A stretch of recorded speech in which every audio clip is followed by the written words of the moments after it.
오늘 하나님 주신 말씀은 누가복음 24장 49절 말씀입니다. 우리 24장 49절 말씀을 같이 봉독하고 말씀을 듣도록 하겠습니다. 볼지어다 내가 내 아버지께서 약속하신 것을 너희에게 보내리니 너희는 위로부터 능력을 이 성에 머물라 하시니라. 아멘. 우리는 종종 그런 생각을 할 때가 있죠. 다시 과거로 돌아간다면 그런 생각을 우리가 종종 합니다. 그죠? 다시 그 사람을 만날 수 있다면 가령 사랑하는 분을 사별을 했거나 그랬을 때 다시 그분을 만날 수 있다면 그런 우리가 생각을 하게 되죠. 만일 기적적으로 다시 만날 수 있다면 내가 그때 하지 못했던 말, 하지 못했던 모든 그러한 마음을 이렇게 전하고 싶은 그런 마음에서 우리가 그런 생각을 종종 할 때가 있습니다. 이런 것들을 모티브로 해서 영화나 드라마가 제작되기도 하죠. 많은 드라마들이 그렇습니다. 근데 오늘 이 예수님의 제자들도 마찬가지였어요. 지금 이 제자들 이제 예수님을 장사 지내고 모여있는 제자들의 마음이 어땠을까요? 아마 심한 죄책감 속에 있었을 거예요. 베드로는 어땠을까요? 베드로는 예수님을 3번이나 부인했었잖아요. 그죠? 예수님을 3번이나 부인했기 때문에 아마 뼈저리게 내가 정말 왜 그랬을까? 왜 내가 그때 부인을 했을까? 다시 내가 그날이 온다면 난 절대 다시는 부인하지 않고 네, 맞습니다. 내가 주님의 제자입니다. 이렇게 말했을 텐데 그러면서 뼈저리게 후회하면서 울고 있어요. 요한은요, 여러분 사실 우리가 생각할 때 요한 하면 그래도 끝까지 예수님의 십자가 밑에서 주님을 지켰던 제자 이렇게 생각하지만요, 사실은요 어떤 일이 있었습니까? 마가복음 14장 51절 52절에 보면요, 그 겟세마네 동굴에서 잠들어 있다가 군인들이 쳐들어와서 예수님을 잡아가려고 할 때 그냥 무시로 도망가 버립니다. 도망가다가 덮고 자고 있던 이불이 벗겨져서 알몸으로 도망갔다. 아마 그 순간만 생각하면 이 요한은 얼굴이 화끈화끈거릴 거예요. 가장 부끄러운 사람이 바로 이 요한이었어요. 여러분, 야고보는 어떠세요? 야고보는 생전에 선생님, 제가 선생님 우편에 있겠습니다. 그렇게 어디를 가시는 제가 주님을 따르겠습니다라고 장담했던 사람이었는데 가장 먼저 예수님이 잡힐 때 도망가 버린 사람이 바로 이 야고보죠. 다른 모든 제자들도 예수님을 장례 치르면서 모두가 울고 있어요. 근데 가장 뼈 아픈 건 뭐냐 하면, 여러분 상상해 보십시오. 예수님의 제자들이 12명이나 있었어요. 그 아주 건장한 남자들만 12명이 있었단 말이에요. 그런데 예수님이 십자가를 지고 올라가실 때 몇 번이고 쓰러집니다. 몇 번이고 쓰러지는데 아무도 그 십자가를 대신 지고 올라가는 제자가 없었어요. 분명히 그 일행 중에 그 군중들 속에는 제자들이 숨어 있었을 텐데 아무도 나서서 예수님의 그 무거운 십자가를 대신 지고 올라가는 제자가 하나 없었다고요. 누가 예수님의 십자가를 지고 대신 올라갔습니까? 그러니까 시몬이 대신 지고 올라갔어요. 아마 이 순간만 생각하면 정말 두고두고 후회할 것 같아. 내가 그때 정말 예수님이 쓰러졌을 때 내가 뛰쳐나가서 대신 십자가를 지고 올라가는 것 같아. 그러면서 이 제자들이 막 괴로워합니다. 다시 그런 날이 온다면 우리는 절대 도망치지 않으리라. 그런 마음이에요. 성금요일 날 우리가 매일 지금 기도하고 있는 우리 최동민 형제 중환자실에 제가 신방을 갔어요. 요즘에는 그래도 이렇게 코로나 이후라 그런지 조금 많이 좀 허용이 되더라고요.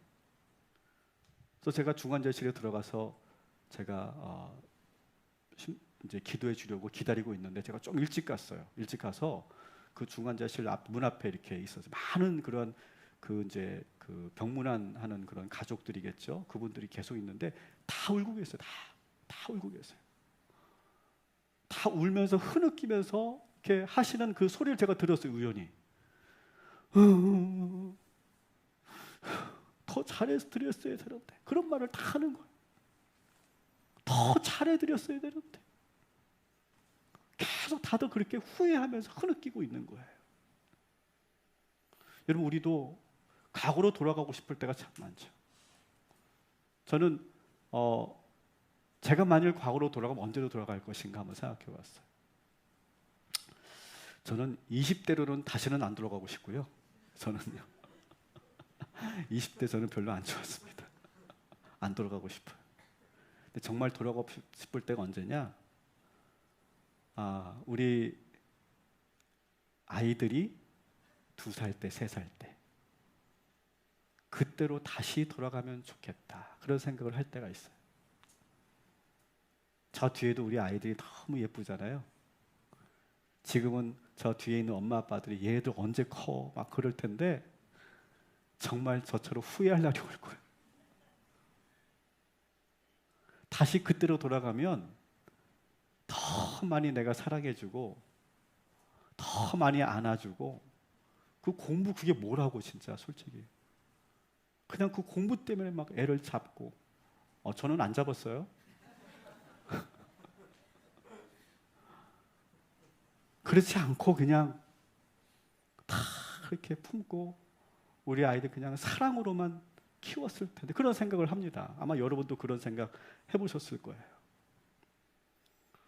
또 지금 건강하지 못하신 부모님들을 여러분 보시면서 그런 생각하겠죠. 지금 건강하지 못해서 제대로 음식도 못 드시는데 정말 우리 어머니가, 우리 아버지가 좋아하셨던 그 음식 정말 내가 손수 한번 해드리면 좋을 텐데. 우리가 그런 그 후회가 우리에게 있죠. 다시 그 옛날로 돌아가면 나는 다시 그렇게 할 텐데, 그런 마음이 있어요. 사랑하는 여러분, 우리 나중에 이렇게 후회하지 말고 정말로 지금 우리가 가지고 있는 그 생각을 여러분 곧바로 실행하시기를 주님의 이름으로 축원합니다. 자, 그런데 기적적으로 이 11 제자에게는 기회가 찾아왔어요. 기회가. 예수님께서 다시 부활하셔서 그들에게 딱 나타나신 거예요. 여러분, 그런데 이 제자들의 반응이 어땠는지 봅시다.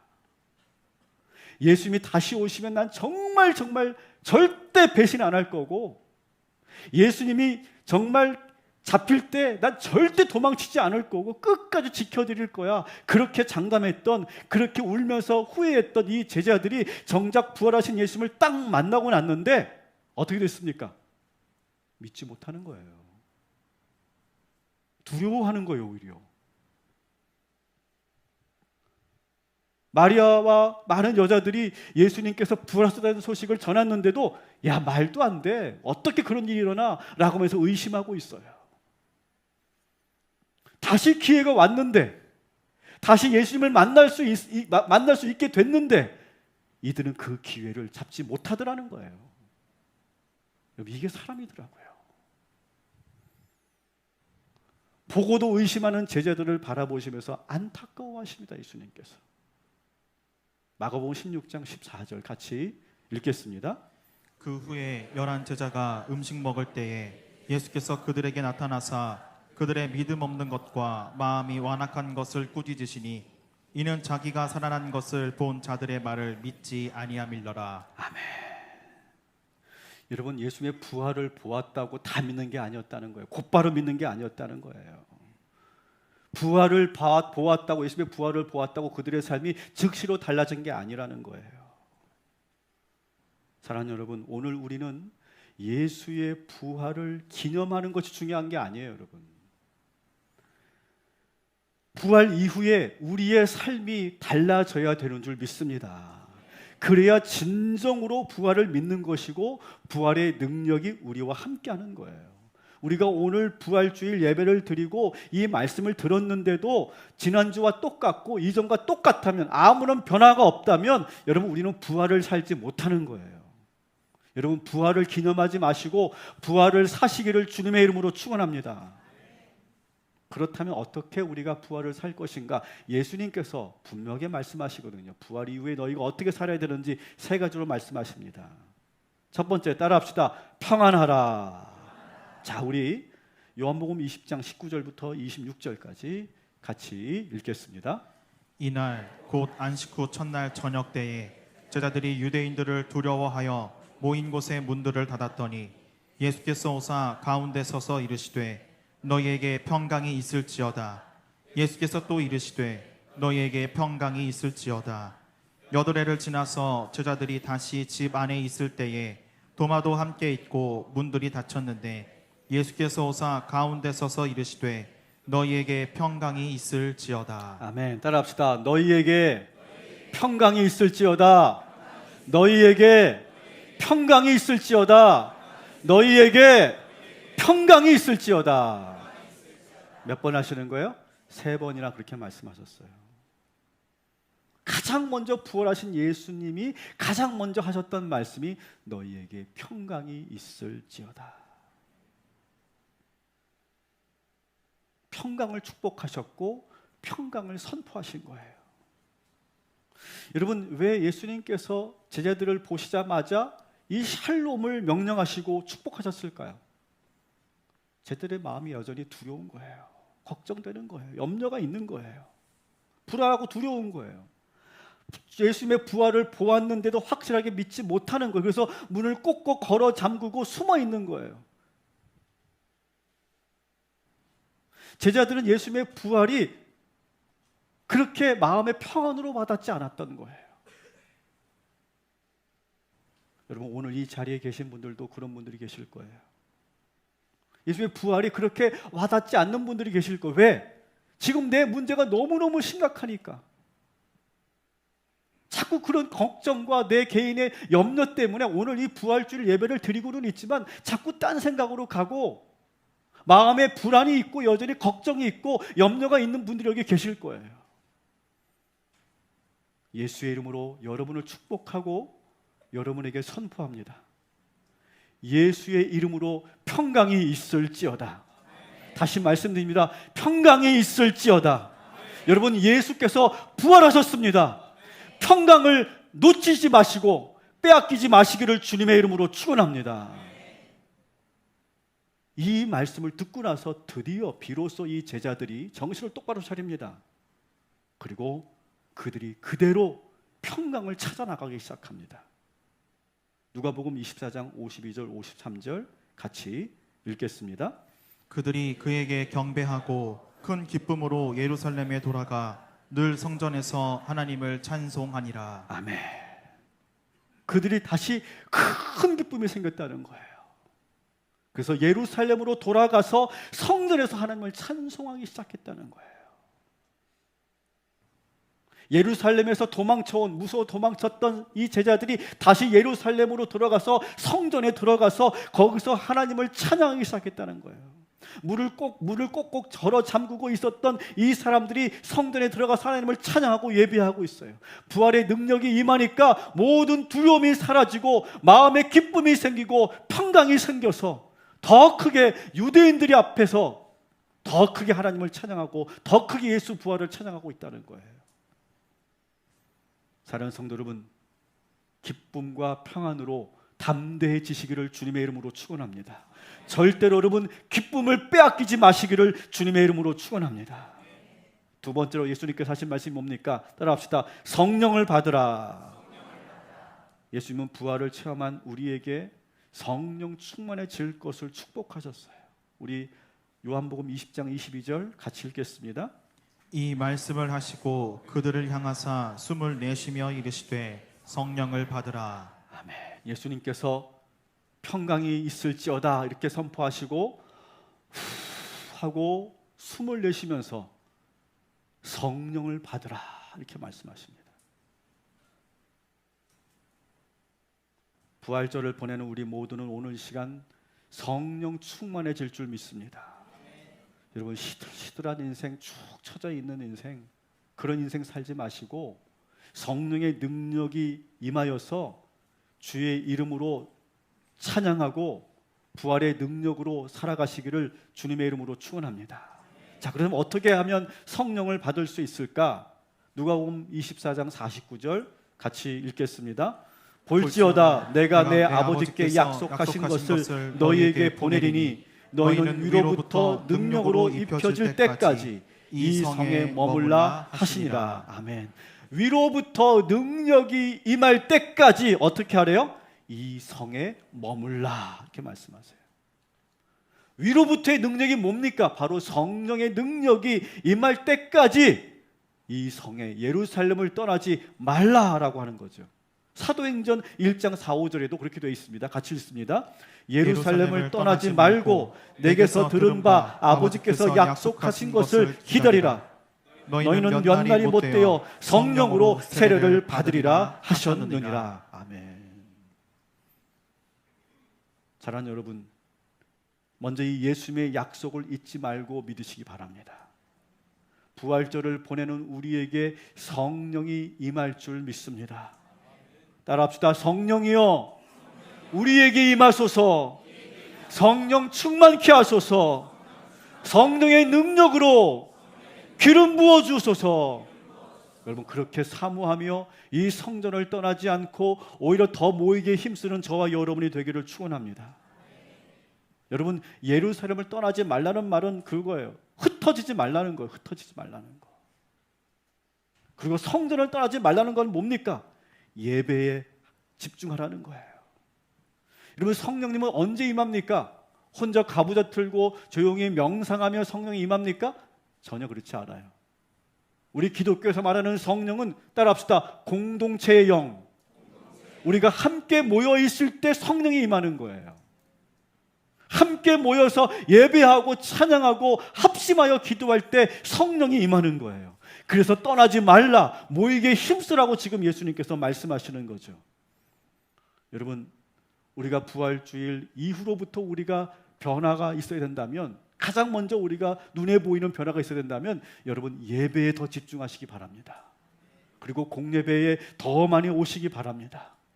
수요 예배, 새벽 예배, 금요 심야 예배, 우리 교회 각종 예배 가운데 여러분이 조금만 더 힘을 내시고 여러분이 예배에 더 모이게 힘쓰면 저와 여러분에게 성령 충만함을 주실 줄 믿습니다. 세 번째로 따라합시다. 땅끝까지 증인이 되리라. 자, 우리 사도행전 1장 8절 우리 같이 암송하겠습니다. 오직 성령이 너에게 임하시면 너희가 권능을 받고 예루살렘과 온 유대와 사마리아 땅끝까지 이르러 내 증인이 되리라. 아멘. 다 암송하신 거 맞죠?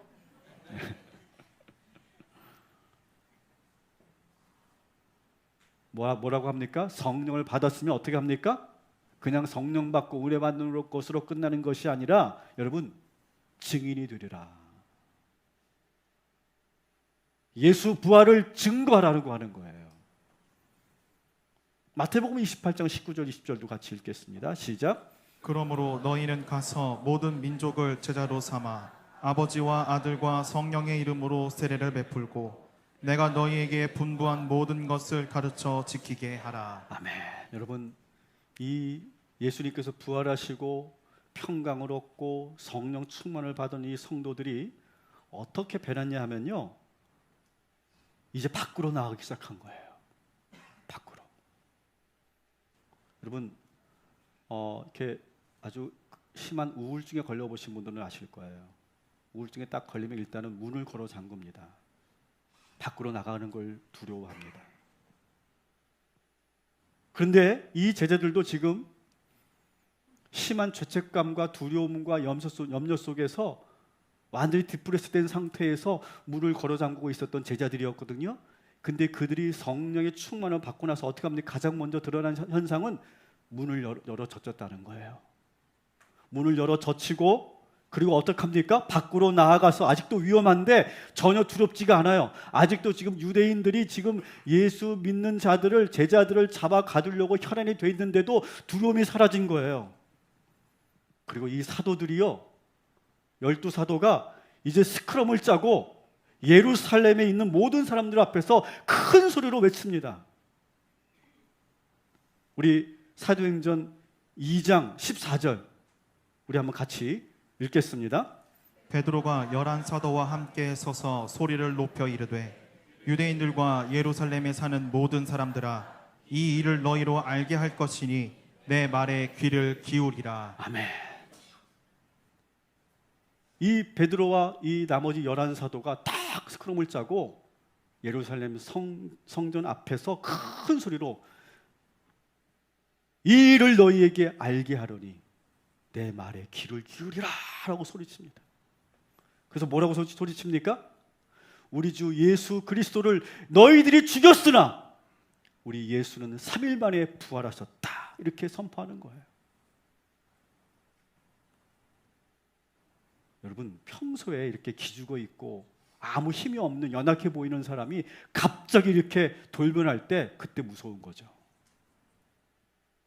그러니까 유대인들도 멈칫하는 거예요. 오히려 더 밀리기 시작합니다. 이 사도들과 이 성도들의 놀라운 변화 때문에. 여러분, 우리는 부활을 경험한 사람이고 성령을 받은 사람들이에요. 여러분, 우리가 부활절을 보내고 우리에게 이런 변화가 일어나길 주님의 이름으로 축원합니다. 모든 두려움이 사라지고, 그리고 의기소침했던 위축되었던 우리의 모든 마음이 사라지고 우울감이 사라지고 우리들에게 새로운 힘이 생겨서 여러분, 문을 열어 젖히고 밖으로 나아가서 여러분이 할 말을 하고 선포하고 특별히 예수 부활을 증거하는 저와 여러분이 되기를 주님의 이름으로 축원합니다. 여러분, 일터에서도 여러분 자신 있게 말하시기 바랍니다. 여러분이 있는 곳에서든 어디서든지 위축되지 마시고 열등감 때문에 여러분 숨어 있지 마시고 구석에 있지 마시고 부활의 능력을 여러분 받았으니 여러분 감당하시기를 주님의 이름으로 축원합니다. 그래서 그들은 증인이 되었어요. 부활의 증인이 됐어요. 자, 그러면 여러분, 예수님께서 하셨던 이 세 말씀을 우리가 실천하기 위해서 어떻게 해야 되느냐? 초대교회 성도들은 어떻게 했냐면, 초대교회 성도들은 이 부활주일 이후에, 여러분이 이거 잘 알고 있죠. 우리 교회는 이미 우리 설립 때부터 해왔던 그런 절기니까 따라합시다. 기쁨의 50일. 초대교회 성도는요, 부활주일 이후에 기쁨의 50일을 지켰어요. 여러분, 교회록을 한번 보시면 사순절로 시작해서 부활절이 왔고요. 그리고 이제 우리가 부활절이 끝나고 나면 기쁨의 50일을 보내고 답니다. 그리고 이제 성령 강림절이 우리에게 오는 거예요. 이렇게 이 과정으로 교회력이 진행이 되죠. 초대교회는 부활절 이후부터 성령 강림절이 오기 전 50일 동안 기쁨의 50일이라고 하는 절기를 보냈어요. 아마 여러분들은 부활 후 1주, 부활 후 2주 이렇게 했는데, 이렇게 해서 7주까지 있는 이 과정이 바로 기쁨의 50일이었던 거예요. 그래서 기독교 역사에 보면 사순절보다 이 기쁨의 50일을 좀 더 먼저 절기로 지켰던 그런 역사적인 근거가 있습니다. 왜냐하면 초대교회 성도들에게는요, 예수님이 십자가에 달려 죽으신 것도 의미가 있지만 부활하신 것이 더 의미가 있다고 믿었어요. 그리고 사순절은 40일을 그렇게 예수님의 십자가의 고난과 함께 하지만 50일 동안 우리가 기뻐하자라고 하는 거예요. 더 오랜 시간 우리가 이 날을 지켜야 된다라고 하는 의미에서 기쁨의 50일을 지켰다는 거예요. 여러분, 우리는 부활절을 끝내고 그냥 예전처럼 사는 것이 아니라 기쁨과 평강으로 살아야 할 줄 믿습니다. 이 기쁨의 50일 동안 여러분에게 계속 제가 줄기차게 계속 하는 말이 있습니다. 따라합시다. 기쁨을 빼앗기지 말자. 기쁨을 빼앗기지 말자. 이 말을 제가 계속 할 거예요. 계속 반복해서 기쁨을 빼앗기지 말자. 여러분, 세상 사람도 기쁜 일이 있으면 기쁜 거, 그건 세상 사람도 하는 거예요. 여러분, 누구나 하는 거예요. 그거 쉬운 거예요. 그러나 여러분, 그리스도인이잖아요. 우리는 그리스도는 어떤 사람들이냐? 어떠한 상황에서도 기쁨을 빼앗기지 않는 거. 무슨 일이 와도 우리가 기쁨을 놓치지 않는 거. 그래서 우리가 이제 내일부터 우리가 새벽 예배 때마다 기쁨의 말씀을 또 들을 거예요. 작년에도 들었고 재작년에도 들었어요. 하지만 우리 또 들을 거예요. 왜 듣냐? 우리가 기쁘지 않잖아요. 내 마음에 사실. 만일 여러분들이 이런 말씀을 듣지 않고도 반복된 말씀을 듣지 않고도 여러분이 이미 기쁨을 빼앗기지 않는다면 그렇게 할 이유가 없겠죠. 하지만 그렇지 않잖아요, 여러분. 내가 아는데도 기쁨을 빼앗기잖아요. 많은 일들로 인해서. 여러분, 말씀을 듣고 다시 말씀을 붙잡고 그 말씀을 지키면서 여러분 어떤 상황에서도 기쁨을 놓치지 않고 그 누구에게도 빼앗기지 않기를 주님의 이름으로 축원합니다. 어떻게 보면 그래서 기쁨의 50일은요 영적인 싸움일 거예요. 영적인 고지전과 같은 거예요. 기쁨의 고지전을 누가 선점하느냐? 마귀가 그 기쁨을 빼앗길 것이냐, 내가 그것을 지킬 것이냐, 그 싸움이 될 거예요.